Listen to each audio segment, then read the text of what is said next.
Le plan Innovation Santé 2030 est assez clair. Les décennies prochaines seront celles de la santé, des biotechnologies et globalement des sciences biologiques. Et dans ce cadre, on voit une évolution très nette de la médecine. Aujourd'hui, on appelle ça la médecine 4P, préventive, prédictive, personnalisée et participative. Et ce que l'on voit aujourd'hui, c'est que les chercheurs dans le domaine de l'ingénierie ont toute leur place et se positionnent sur les aspects prédictifs et personnalisés.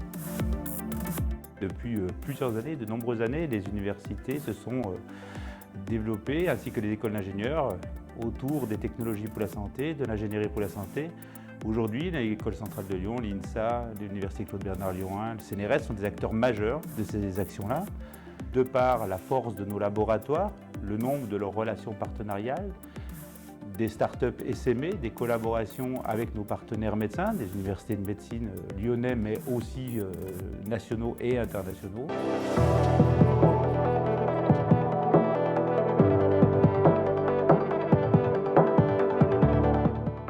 Le laboratoire travaille depuis plusieurs années sur le développement de simulateurs haptiques, c'est-à-dire un retour d'effort.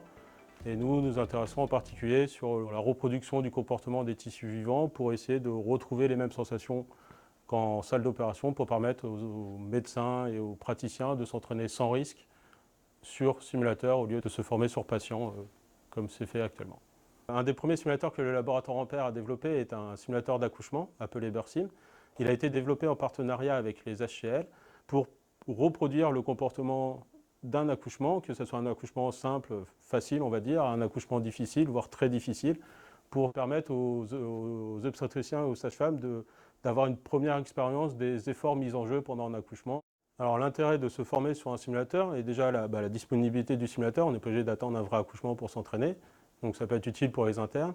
Et un second intérêt, c'est qu'on peut aussi proposer aux apprenants de s'auto-évaluer, puisque tous les gestes sont enregistrés avec différents types de capteurs d'effort ou de position. Et les apprenants ont un retour en fait sur les gestes qu'ils ont réalisés comparé à un geste de l'expert, où ils peuvent comprendre où se sont situées leurs erreurs et comment ils peuvent améliorer leurs gestes afin de se rapprocher du geste de l'expert.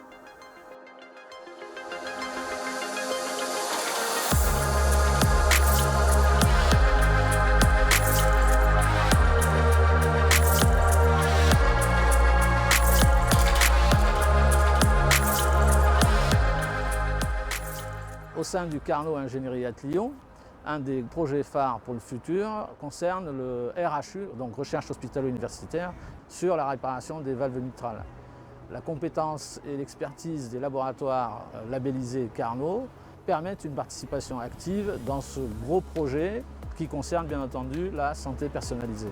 Parmi les projets qui vont nous mobiliser pendant les prochaines années, l'Institut Carnot Ingénieur à Lyon soutient un projet ambitieux qui rassemble 7 laboratoires et qui vise à développer des tests précliniques in vitro comme alternative aux tests in vivo sur animaux.